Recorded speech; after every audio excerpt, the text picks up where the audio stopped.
Good afternoon. Welcome to GDIC's webinar on the OASIS Plus on-ramping. My name is Cal, and I am your artificial intelligence host today. With me is Ab Vand, VP for Capture at GDI Consulting and a subject matter expert on self-scoring proposals. Ab has over 30 years of experience in capture and proposal management. He is considered an expert in self-scoring as well as traditional proposal and capture efforts. Ab has managed over 1,000 successful capture and proposal efforts and is a regular contributor to Washington Technology and other online GovCon magazines. He has also held numerous training webinars for various APMP chapters and APEX, previously PTAC, offices throughout the U.S. Before starting, there are a few housekeeping notes I would like to mention. First, this webinar is being recorded and the link to the recording will be sent to you within 24 hours. Second, we will hold a Q&A session at the end. You can send your questions during the webinar by the chat system to the right of your window and Ab will address them at the end. Third, you can download this presentation by clicking on the link under File on the right-hand side panel on your window. We highly recommend you download the slide deck so that you can always refer back to it. So let's see what this webinar covers. After a short introduction to GDI Consulting, we will first have a discussion of what self-scoring evaluations are, for those of you who are new to this type of RFP submission. Then we will give a quick overview of OASIS Plus and its various domains. Next we will have a detailed discussion of the scoring system and will also show you how substantiation works. Compliance is an important item to cover in these types of proposal submission and Ab will provide his notes on this. Pricing and partnering are also subjects that will be covered in the webinar. Finally, before going into the Q&A session, Ab will provide some important strategy and lessons learned from our previous OASIS Plus submission experience. So, with that, I will now hand over the control to Ab to start the webinar. Ab, please.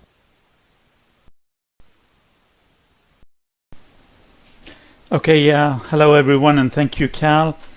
Thank you everyone for participating in this webinar. We have a lot to cover. And as Cal mentioned, I highly recommend that you download the slide deck. It is over 100 different pages or slides in that slide deck. We will not cover every single slide, but I think this is a good reference that you can actually come back to. It has everything that you would need to get a better understanding of OASIS Plus and the on-ramping process on that. So for those of you who are new to GDI Consulting, let's very quickly go over our capabilities. So we've been in business for over 15 years. We have a 98% win rate on OASIS Plus. We had 97 awards for our clients. Overall, our company has an 82% win rate on DoD opportunities, over 300 repeat customers, over 86 large clients. Some of them are on the top 10 list of defense contractors. And in 2024, we had 289 wins with $19.6 billion of contracts that we got for our clients. So we have 4 divisions in our company: the proposal development division that prepares proposals for our clients, does eligibility and score assessment. If you're preparing proposals for task orders or standalone contracts, we are experts in that. Or we can support our clients with IDIQ and GWAC proposal support as well, including the self-scoring types. We also do review services for those who have their own internal shops, and then we review their proposals. And finally, we have staff augmentation under proposal development if you're in need of any specific positions. The second division is capture management, in which we do both strategic, as we call dedicated capture management, and tactical, which is sourcing and qualification short-term capture projects. We also have capture systems for special vehicles such as OASIS Plus, GSA Mass, Seaport, and so on. And then we have a platform, a capture management platform, Capture Edge, that we use. And that is one of the services that we provide to our clients. It's a fully AI operated system for capture management. A third division is support services, mostly for larger businesses, competitive intel, black hat exercises, price to win, and accounting support for those companies who are going after DCAA and DCMA audits. We help them prepare for that. Finally, the fourth division is training, proposal development, and capture management training that we provide on a customized basis. So that's and then as far as the services we provide for OASIS Plus, we provide free consultations. So by all means, I recommend that you use this service. We can jump on a call on a one-on-one basis and answer any questions that you might have, doing a pre-qualification assessment. But the two main services that we provide is full proposal development, as we did for, as I said, 98 clients for OASIS Plus in the original OASIS Plus submission. And in that, we do scoring assessment and optimization, full proposal assembly, multiple compliance checks, and then uploading to Symphony as well. If you're doing it in-house, we do reviewing and auditing, 2 rounds of compliance checks, score optimization checks, and uploading to Symphony. We can help you on that too. We also provide tools and support for those companies who need our tools. We have 7 different sets of tools that we use, and I will show you some of them during this webinar, checklists of different types, in addition to consultation that we provide in the service. So these are the services we provide for OASIS Plus. And this is contact information from myself and my colleague Maroon Freedy. Please contact us by phone or email and set up a call. We can jump on it and discuss your needs.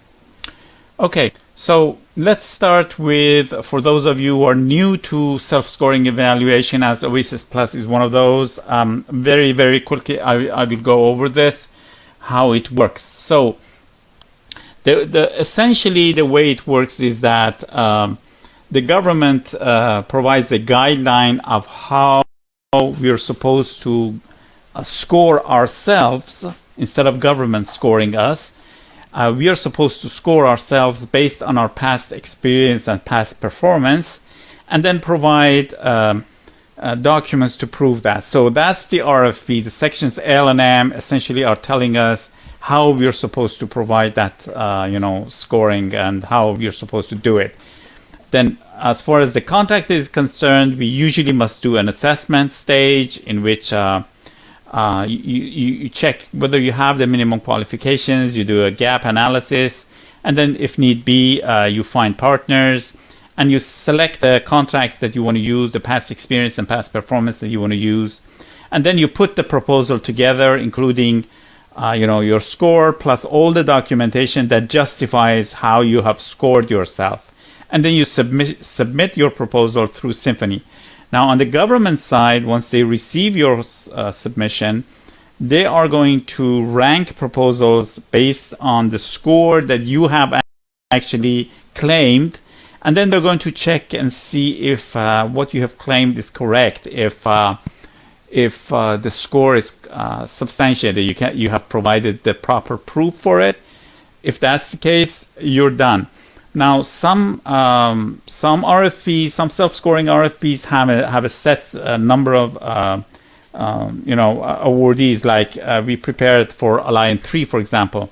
Alliant 3 has 76 companies. So what they're going to do is they're going to rank the contracts, the submissions based on the score, pick the top 76, make sure that they have the proper justification and what we call substantiation. So the documents are there to substantiate the score, and that's it. That's all the government has to do. So even if they receive 500 submissions, they will only check 76, the top 76 with the score. Now, if during the checks, they realize that one of these companies has not provided a proper justification, it drops below the 77th one, they pick that one instead and try to look into that. So this way, they're not going to look at all of the submissions, just the top score.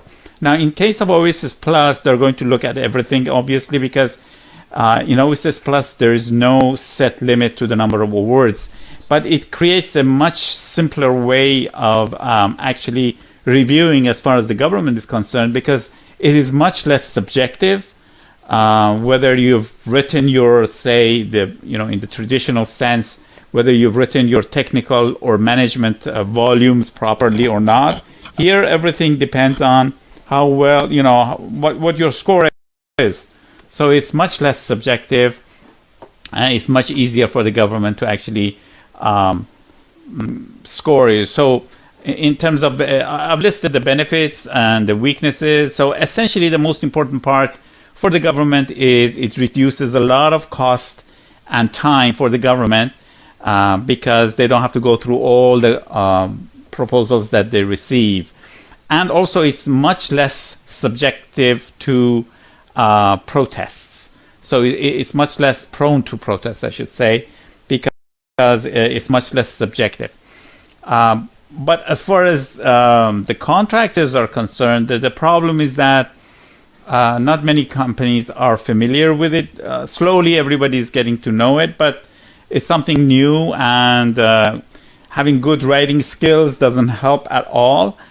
It's all about analytics and how you juggle different sub-factors, and I'll go into that later on.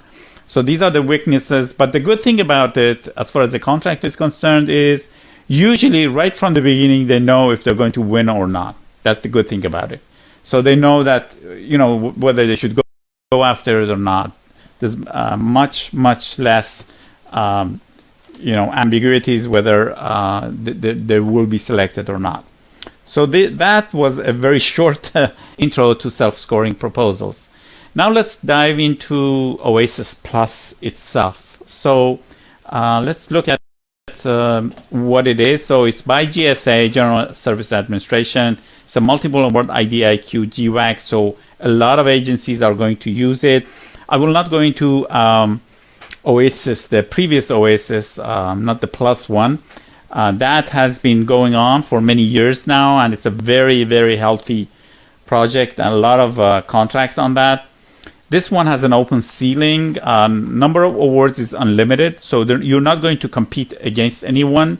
Unlimited number. Contract duration is 5 years plus an additional 5-year option. Now, this is a once they open the on-ramping season, and on-ramping I'll go into, it's essentially adding more awardees. Once you're awarded on an on-ramp, the contract duration will be the same. In other words, if, say, you're awarded in the third year of the first base year, then you have third year, fourth year, and fifth year of the base years, and then an additional 5-year option for your contract. So the first round of awards are there. I'll show you some numbers for that.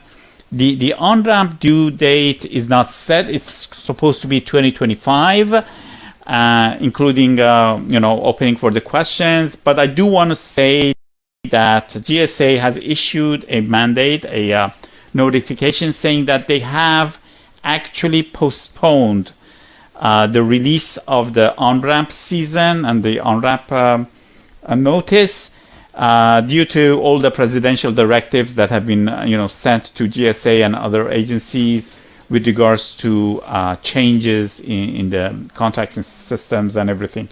So they have actually postponed it. Everybody was expecting it to drop any day.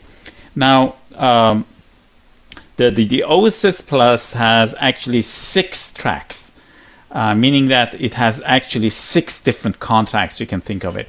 So there's a total small business, there's an 8A, Hub Zone, STV OSB, WOSB, and an unrestricted. So, and you can be on all or any of them. So even if you're a small business, you can be on an unrestricted. You have to submit a separate proposal for each of these because these will be considered separate contracts as far as the government is concerned. But 6 different tracks, 5 of them small business and 1 unrestricted. And as I said, you can be on any of them or all of them. Okay, now here is the result of the OASIS Plus initial awards. So there are 588 unrestricted awards. Total small business is 1,375.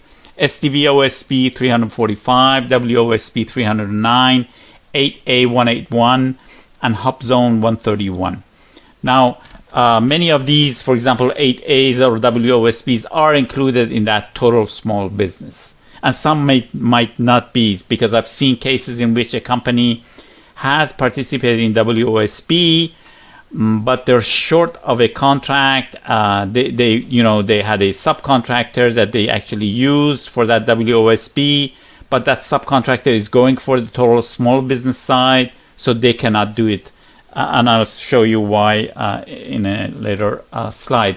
But essentially, these are the numbers you can see. And as I said, there's no limit, so you can be actually added to any of these once you start the on-ramp submission. Okay, so there are 3 different types of on-ramping. New on-ramping, so you're not part of OASIS Plus, you're not an awardee, so you have to wait until GSA issues a notice on SAM.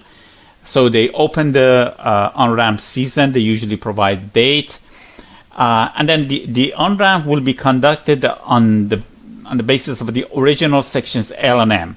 So all the requirements that were spelled out in the original sections L and M of the RFP stand. However, GSA has said that they reserve the right to update the evaluation scoring model with consideration to market conditions. And I'm sure that they will change some of them, especially environmental scoring, because the trend I have been seeing is that they're removing all the environmental scoring systems in the latest, for example, including Alliant 3, they removed it. They removed it in SOUP and so on and so forth. So that will probably change as well. There's no limit to the number of new awardees again. So any companies who have the minimum requirements and are going to the minimum requirements can actually participate. Period of performance is the same as original RFP. Depending on when you start on it, you will go to the end of the base 5-year, and then you will have 5 additional years. Now, there is another type, in addition to the new on-ramping, called lateral springboarding. This is for those small business awardees who are now awarded, but they want to actually go to another socioeconomic set-aside. So perhaps they're a total small business now. They want to also go for the STV OSP or vice versa. Or they're STV OSP, but they did not provide the submission for women-owned, but they are actually women-owned as well. So that they can actually, during this on-ramp period, they can actually do this lateral springboarding. It's much easier. You don't need to provide a full proposal for that. Also, there is something called domain enhancement. Again, for those both small business and unrestricted awardees, so for those companies who are already awardee on OASIS Plus, they can actually add new domains to their contract. So maybe they went for T&E, technical engineering, and now they want to go for M&A, management and advisory as well. So again, they can do that during the on-ramp period. So 3 different types of work you can do: new on-ramping, new socioeconomic set-asides for small businesses, and new domains for those who are already on the awardee list, both small business and unrestricted. Okay. Now, there are 8 different domains. Remember, 6 tracks, depending on socioeconomic, small business, and unrestricted. And then 8 domains. 8 domains, essentially, it covers everything in services except IT. Remember, this does not, OASIS Plus is not IT, even though T&E, the first one, technical engineering, has a lot of in common with IT, but this is not technically an IT services contract. So there are 8 domains: technical engineering, management and advisory, research and development, intelligence services, enterprise solutions, which is only for the unrestricted companies, not for the other small business domain tracks, facility services, logistics services, and environmental services.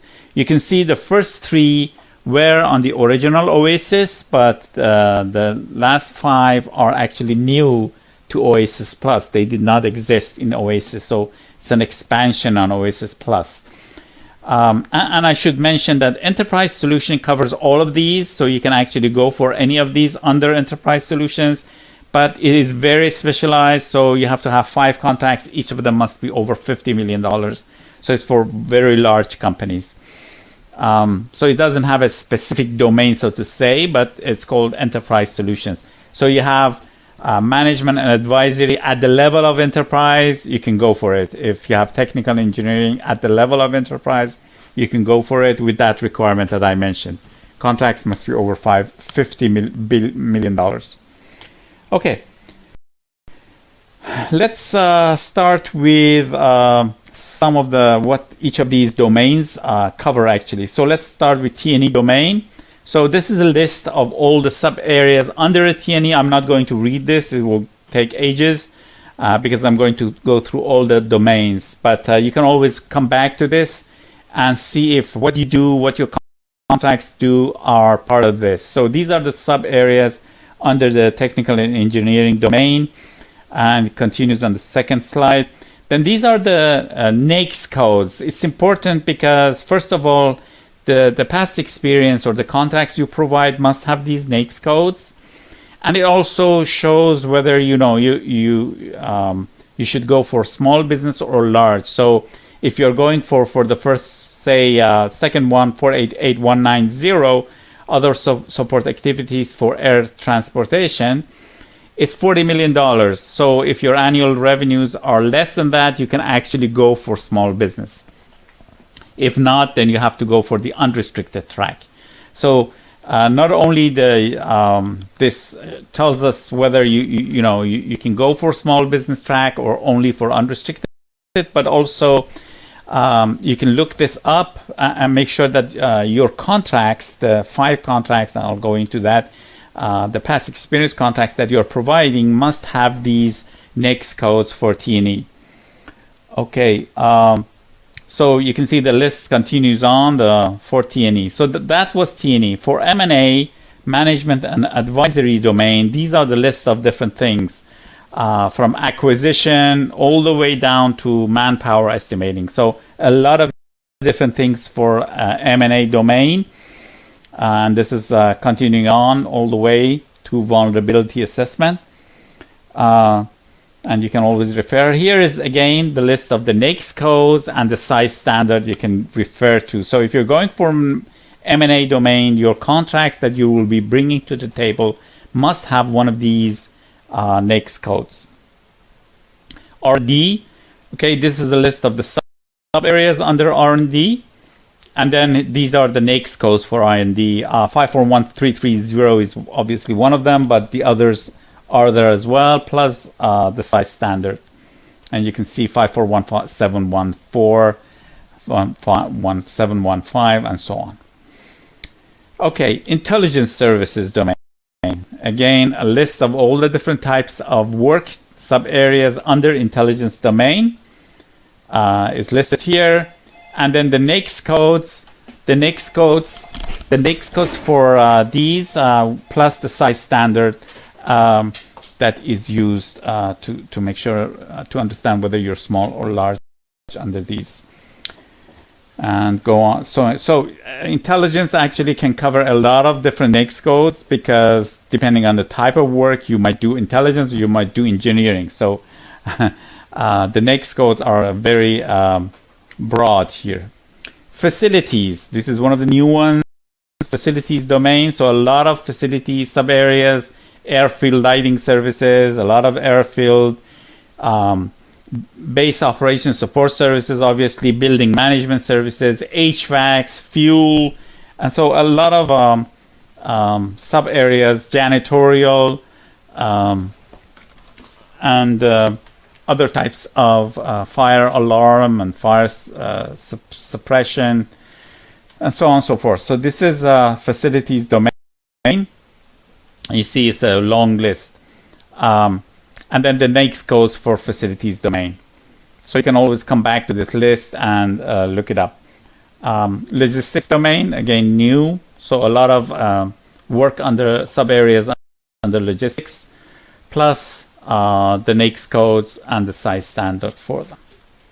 And finally, environmental domain. Now this has obviously a lot of sub areas we can go through, and the NAICS code and the size standard. However, I think this is one of the things that will be cut out. At least, if not totally, it will be reduced considerably, because the new administration is cutting out environmental systems and environmental projects everywhere. So I'm expecting that this will be cut out from OASIS Plus entirely, or will be reduced a lot. Okay, let's go into the scoring system now. So this is the deep dive part of the webinar. So the OASIS Plus works on a scoring basis that has a maximum of 50, whether it's a small business or unrestricted, or which domain it is, doesn't matter. So all of them, 50 is the maximum that you can get. Now, if you can get 36 for all the small business tracks, and 42 for unrestricted, for all the domains except for enterprise solutions, which is 45.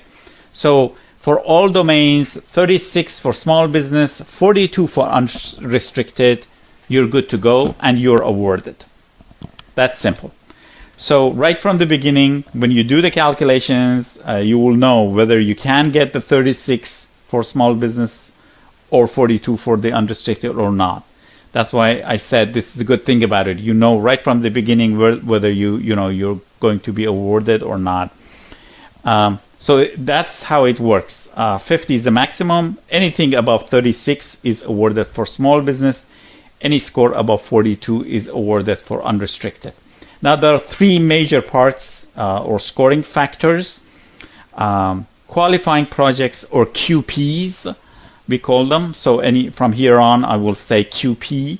So QP are 5 contracts, 5 qualifying projects that you will use and get scores for. Then we have FEPs, or Federal Experience Projects, and the emphasis on federal. So these have to be federal contracts. So Federal Experience Projects, FEPs, you get some score for. And then there is the systems, clearances, and certifications. Some of the certifications, or say facility clearance and things like that you have, you get some score for that. Now, the key player is that QP, the qualifying project. So out of the 50, 35 to 45 points, that's 70% to 90% for small businesses, and 34 to 44 points, that's 68% to 88% for unrestricted, depending on this range is because each domain is a little bit different, comes from the QPs. So you can see that the FEP, number 2, Federal Experience Project, and Systems Clearance and Certifications are much less important than the QPs, than those 5 contracts.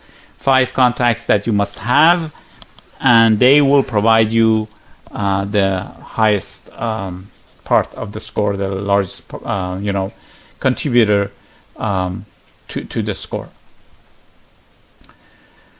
Okay, let's look at these numbers now. So under the QP, remember we had 3 factors, key factors: the QPs, the FEPs, and the systems and certs. Here we are considering just the QP factor. And this is the largest, as I said, contributor to the score.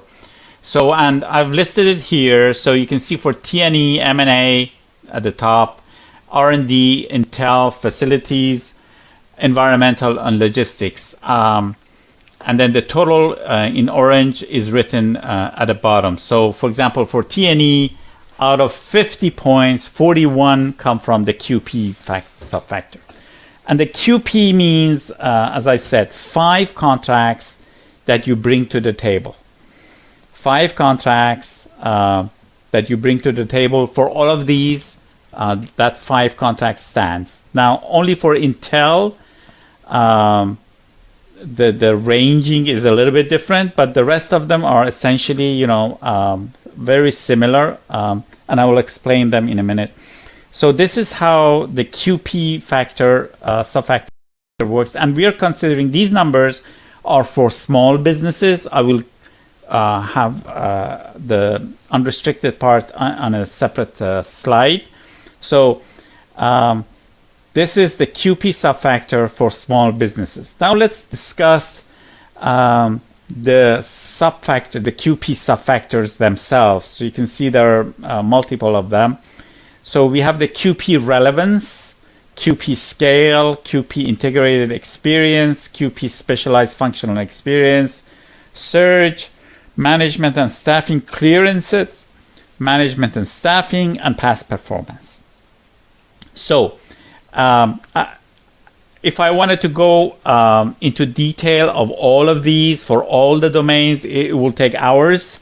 So what I will do in a few minutes, I will show you what these mean for, say, T&E, technical and engineering, and it's very much similar for the rest of them. But essentially, relevance means that how relevant that project is, including, for example, remember I showed you the NAICS codes for each of those domains. So the 5 contracts that you bring to the table must have those NAICS codes. Otherwise, you won't get the point for scale, for relevance. Also, they have to have a minimum value of $500,000. For many of these, some of them are a little bit less, for example, for facility or environmental. $500,000 annual value. So say you have a contract for $2 million, as it's a 10-year contract. That would be $200,000. So that would not suffice, and you would not get the point for that. So it has to have an annual value of $500,000.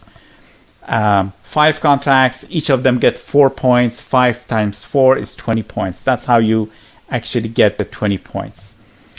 Then we have scale in terms of how many FTEs you actually used, full-time employees you used in them, or the value again of the contract. If it's larger than 500K, you will get some points.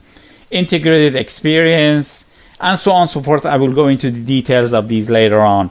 And then finally, that last one, past performance. Your past performance must be better than satisfactory, average of the different sub-factors in your CPAR.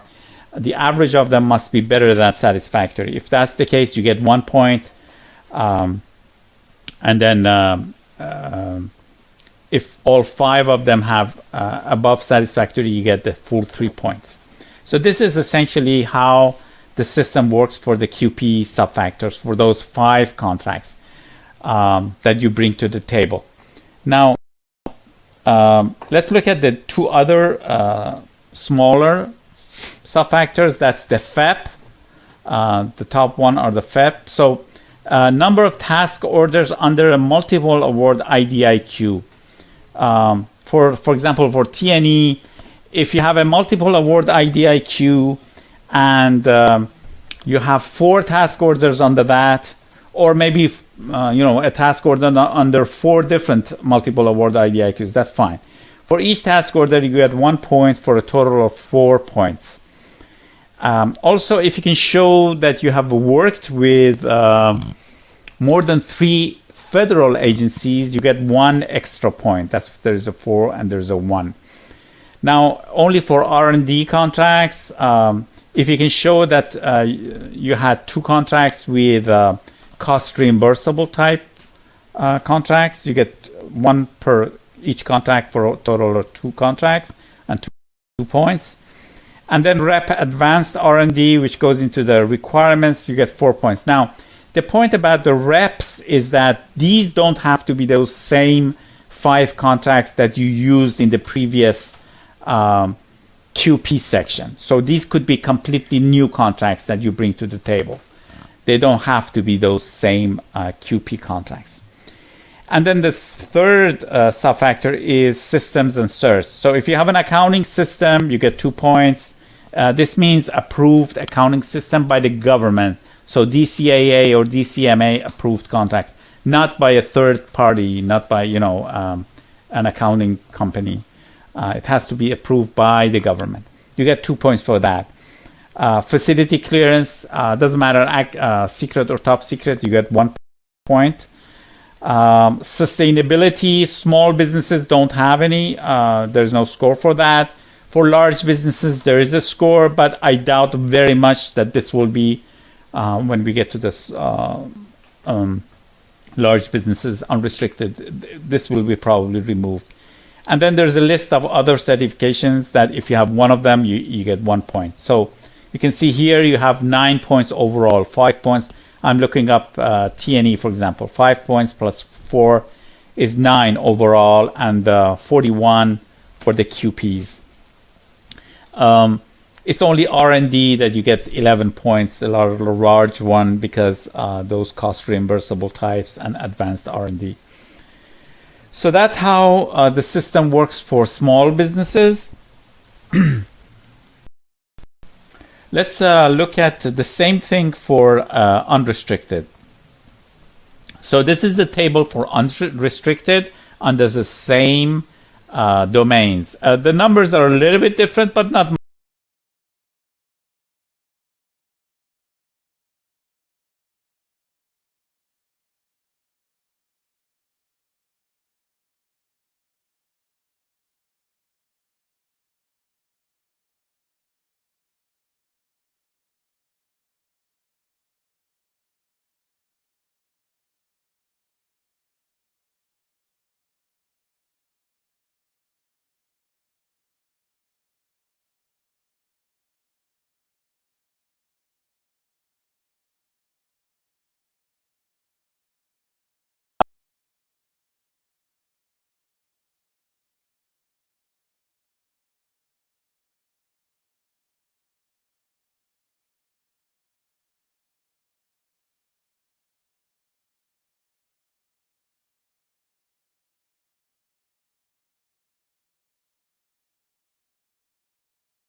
5 contracts. So 5 QPs. These contracts can be federal prime contracts, or they can be federal subcontracts. So maybe you did a subcontract for a prime contractor. That's fine. You can also use commercial projects. That's acceptable also. Now, if you're using a federal prime contract, they can be standalone or they can be task orders under a multiple award or a single award IDIQ or BPA or FSS or a MAS or a BOA. Now, but remember, you cannot use the IDIQ or the BPA itself. There's an exception, I'll go into that, but essentially you cannot use the IDIQ itself. You have to use a task order under that IDIQ or BPA. OTA contracts are also acceptable, but grants and co-op agreements are not acceptable. Now, the contracts you bring to the table must have been based on FAR Part 37. So essentially they must be services contracts, not supplies, not a contract that you supplied some sort of equipment to the government. That must be services. Now, the contracts must also have some requirements on them. In terms of value, as I mentioned, if it's a small business, the annual value must be at least 500K. If it's large business, large submission, annual value must be over $1 million. Now, there are 2 ways of calculating it. It's different. For ongoing projects, it's essentially you take the total contract value divided by total duration of the contract and come up with the annual value. But for completed projects, you have to see how much was actually obligated to you, the actual paid value, and divided by the actual duration of the contract, because sometimes it's different from what's on the contract document. The contract date, so recency. If it's an ongoing, you must have at least 6 months of performance. Now, this is usually, for the on-ramp season, they will probably set date and say you have to have 6 months of performance before that date. If it's completed, it must have been completed within the past 5 years of the RFP issuance. Now, it doesn't matter if you got the contract 20 years ago, they're looking at the completion date within the past 5 years. Also, the past performance, this is part of the relevance. Don't make a mistake here. Past performance rating must be above satisfactory. Otherwise, you don't get the points for relevance. And finally, the NAICS and PSCs must align with the NAICS and PSCs of that domain that you're going for. So we are going for T&E. So the NAICS and or PSC must align with these. And it's or, not and. So maybe you have a contract that doesn't have any of these NAICS codes, but does have R412 simulation. That's acceptable. Or vice versa, you have a 541330 contract, but it doesn't have any of these PSCs. That's acceptable as well. So it's an or, either the NAICS codes or the PSCs. Now, again, many times the government contractors, contract officers provide wrong NAICS codes for contracts. There is a way to actually resolve that. So there is a form that comes with the RFP called JP3, and maybe you did have a T&E contract, but it didn't have any of these NAICS codes or PSC codes. So you fill out that JP3 form, send it to that contracting officer. If they sign off on that, saying that this is relevant to T&E, that's acceptable. So either you have the NAICS code or the PSC code, or you have a JP3 form that you get your contracting officer to sign on it, and you're good to go. So you get those points for relevance. 5 contracts, remember. So that's relevance. Let's go to scale. So for scale, you get 6 points, whether it's small business or unrestricted. So for each contract that is over $1 million, remember the minimum was $500K annual value. Now, if you have a contract that has a $1 million annual value or larger for small business, or $2.5 million or larger for unrestricted, you get 1 point. You get an extra point if the value for small business contract is $4 million annual value again, or if it's unrestricted is over $10 million. Now, it might be that you have a small contract, but the number of FTEs are a lot more. So if you have 5 or more FTEs in a contract, you get 1 extra point. If you have 20 or more FTEs, you get 1 extra point there. For unrestricted, it's 12 FTEs and 50 FTEs. But the overall is 6. So remember, we had 5 contracts. Maybe we can get 2 points each contract. That would be 10 points. No. The maximum that you can get at the end of the day is 6 points. So you have to remove 4 points out of that.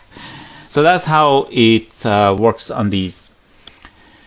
Integrated experience. So 5 points for small businesses, 4 points for unrestricted. Now, if you can show that you use different labor categories, more than 5 in each contract, you get 1 point.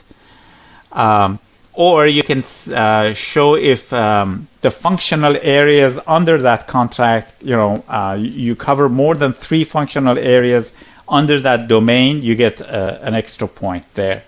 So either the labor categories or the functional areas, and you can get points there, but the maximum is 5. 5 for small businesses and 4 for unrestricted. So that's integrated experience. And then we come to management and staffing.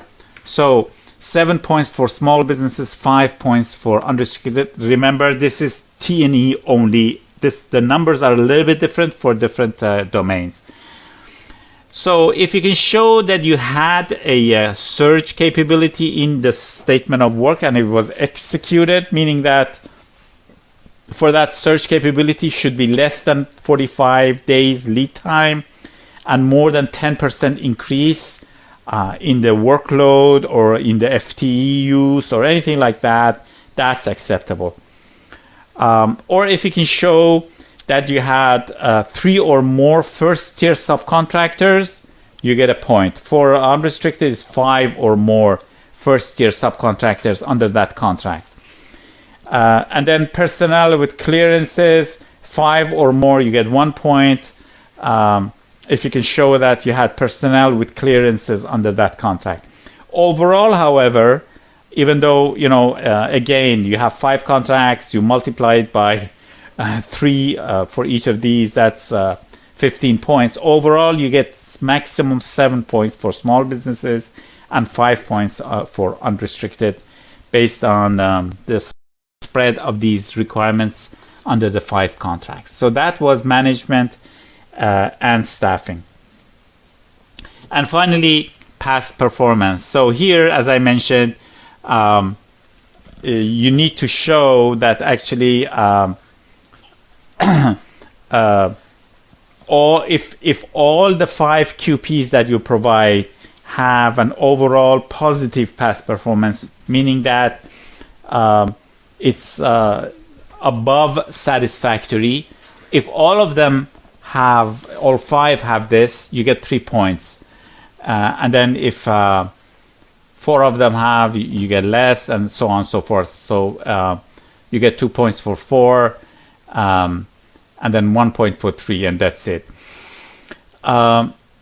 Now, how do you calculate that? I will show you in a minute. Just one extra thing for unrestricted. You also, if you show that all the 5 contracts that you're bringing to the table had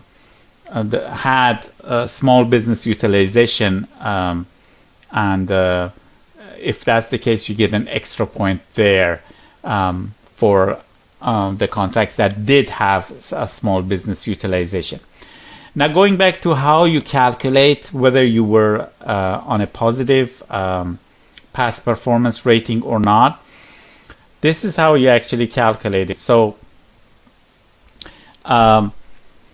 say usually a CPAR or a JP6 form. That JP6 form comes with the RFP. For those contracts that do not have a CPAR, you get it filled out by the contracting officer that they have to rate you. So usually there's a technical or quality of service, schedule, cost control, management or business relations, and small business subcontracting. These are usually the type. Now, usually when they rate you, they say exceptional, very good, satisfactory, marginal, and unsatisfactory. These are the way they say. They don't give numbers. But this is how you actually translate it. So if you get an exceptional, that's equal to 5. Very good equals to 4. Satisfactory is 3, marginal 2, and unsatisfactory 1. And so in this way, say you had all of them are exceptional. So it's and 4 of them had a score. Maybe you didn't have small business subcontracting, so you get an NA there. And then the first 4 you had exceptional. That's 4 times 5 is 20 divided by the number, which is 4, not by 5, because small business subcontracting you got an NA, 4 factors. So the average for that is 5. So you're above 3. Satisfactory is 3. The average that you calculate must be above 3. Say, take another case. So you had technical and quality of service at 4. Schedule and timeliness at 3, satisfactory. Cost control, satisfactory. Management and business relations, satisfactory. So you had the first one as very good, and the other 3 or the other 4, say small business contracting, also satisfactory. So you have 4 satisfactories and 1 very good. So you have 4 times 3 is 12 plus 1 very good, which is 4. That's 16. Divide 16 by 5 and you get 3 point something.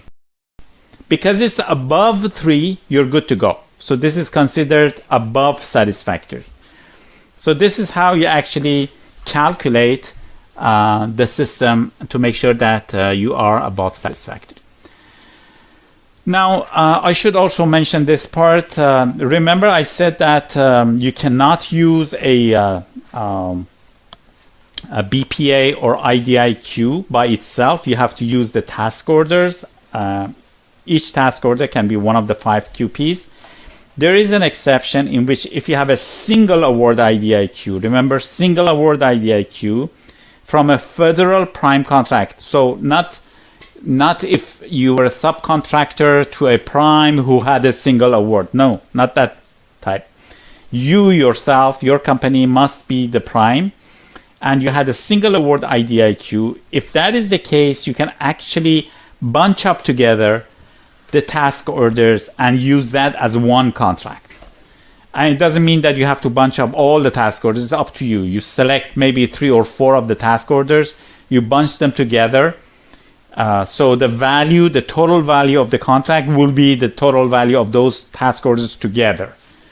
And you do the same for FTEs and everything. So it would be considered one contract and you can use it. Only one of the 5 QPs can be like that. It's called the collection of task orders. So that's an exception I wanted to cover. Okay, we are way behind the schedule, so let me go very quickly on the FEP factor. Remember, this is T&E. So here there are only 2 factors: number of task orders under multiple award IDIQs and whether you cover 3 agencies or not, federal agencies. So you can see that this is how it works: 4 points for 4 task orders. So if you have 4 task orders and the task orders value can be over 250K instead of 500K annual value, but the same thing in terms of recency stands. So 6 months of performance or completed within the past 5 years. But remember, these must be federal contracts, federal task orders that you performed as prime under them. And then if you cover 3 agencies, 3 federal agencies, you get 1 point. Remember that the FEP contracts do not have to be the same QPs. So those 5 contracts you use for QPs are separate from the ones that you're using here for the 4 task orders here, plus the 3 agencies here. What you present here, the contracts you present here, do not have to be the same QPs. Okay, and then systems and certifications, clearances. Remember, there were 4 areas: business systems, meaning essentially accounting, government facility clearance, sustainability, and other certifications. Looking into them, so you get 2 points. If you're a small business, you just need an approved accounting system by DCAA or DCMA. If you're an unrestricted company, then you need, if you have any of these, accounting system, approved rates, purchasing system, estimating system, EVMS, material management and accounting system, property management system. If you have any 2 of these, you get 2 points. That's for unrestricted. For small business, just the accounting system. And remember, these are all government approved. So that's the first one. The second one is facility clearance. So if you have an active facility clearance, doesn't matter if it's top secret or secret, you get 1 point. Pending doesn't count. At the time of your submission, it must be active. Okay, and sustainability, you need to have a scope 1, scope 2, GHG. But as I said, I think that they're going to remove this completely. And then finally, other certifications. You get 1 extra point, whether you're small or large, if you have any one of these. Doesn't matter which one of these. So CMMI level 2 or higher, ISO 27001, ISO 9001, and ISO 22301. That's business continuity. Any of these, you get 1 extra point for that. Okay, one last thing about mentor protege JV. So JVs can participate if it's a normal JV, that's fine. The QPs can come from the JV itself or from the members. But for mentor protege JVs, there is a special requirement. At least 1 QP must come from the protege. So you can't have a mentor protege JV submission in which all the 5 QPs come from the mentor. At least one of them must come from the protege. But also there's some ease of requirements here for the protege. So in terms of the value, remember, for example, for small businesses, it's 500K in most domains, the annual value. If it's a mentor protege submission and the QP is coming from the protege, the annual value can be above 250K, half of that 500K. Also FTEs. So if you get 5 points, if you get an extra point for 20 FTEs, here, if you have 10 FTEs, you get the points. So the protege, if they're coming from the protege contract, everything is halved. So that's something to consider in this mentor protege submission. A few points on score optimization. So because it's very important. So I've seen many cases in which companies deserve better scores, but they just don't realize that they can get better scores. So read the RF and Q&A carefully and fully understand them. Concentrate on maximizing the score of the 5 QPs. They provide you the highest score. Maximize the use of your commercial subcontract projects. So as I said, you don't have to submit for the QPs. For the FEPs, you have to submit federal projects. But for the QPs, you can submit subcontracts or you can submit commercial projects. If you have multiple contracts, use a tool to first profile each contract, meaning that independently consider each contract. Sometimes a very large contract in terms of the value might get you a smaller score because, say, it didn't have the FTEs or the other requirements there. So you have to actually score each of your contracts independently and then see which one of them you should pick out of the how many contacts you have, because maximum is 5. And then you should make use of partnering and multiple partnering, in fact, to boost your score. Okay, now this is one of the tools we use for profiling. Profiling meaning that you have to independently score each of your contracts. So in this we actually this is designed so we can score a contract independently. So this is one contract. Name is Navy BB Tech. The next code is 541611. That's the value, the duration. whether how many FTEs were used in it, labor categories, functional areas, whether it had surge request or not, and different things within it. The CPARs is available. Now, based on that, another document, another checklist that we have calculates the score, and this is how it scores. So maybe we have 10 contracts on the bottom right. They are compared together. You can see how they compare it with each other. So number 3 gets us only 6 points, whereas, for example, number 1 gets us 9 points. This way, you can actually pick the top 5 contracts that will give you the highest score. So you need to have these types of score assessment tools prepared, so you can actually score yourself and find out, what score you can actually come up with. Now, let me also touch on the subject of substantiation, and we have run out of time. So say you come up with a score and you say, hey, government, this is my score. I got 48 out of 50 and I should be, awarded. They say, what's your proof? So you're supposed to provide proof for each of those, score that you provided, and they spell out how you actually provide the proof for each of them. So that's why you need to read sections L and M. Now, one of these is like this. For example, this is the contract. So you have to highlight the NAICS code. So this way you can say, hey, relevance that you get 4 points for this contract. This is the proof as is seen on the contract. This is the NAICS code. And you put a note saying the NAICS code 541330 is part of the auto relevant list for T&E domain. So similar to this, you have to provide proof documentation and then highlight different things and put sticky notes on the FPDS, on the PDF document to make it easier for them to actually see your substantiation. So when we say substantiation, when we say proof, meaning you submit these documents with your proposal. These are government documents. So this is a Word document, for example, showing that you actually deserve it. Now, you also need some of these checklists. This is a checklist telling us, for example, for qualifying project experience management and staffing, what documents are needed. This is the list of the documents under block 2. And then here, for each of the contracts that we are submitting, we are saying which ones we are using. So there's a tick here.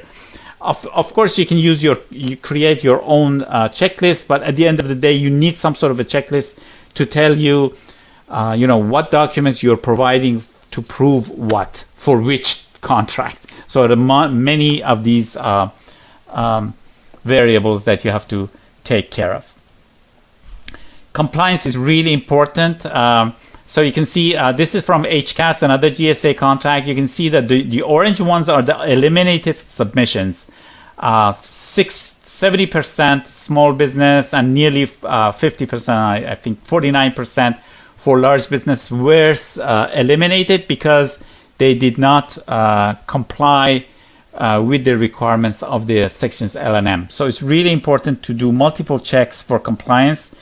I will not read over these, and I've mentioned the only thing I wanted to make sure you understand is you need to shoot. This is our recommendation. You need to shoot for 3 to 5 points above the minimum threshold.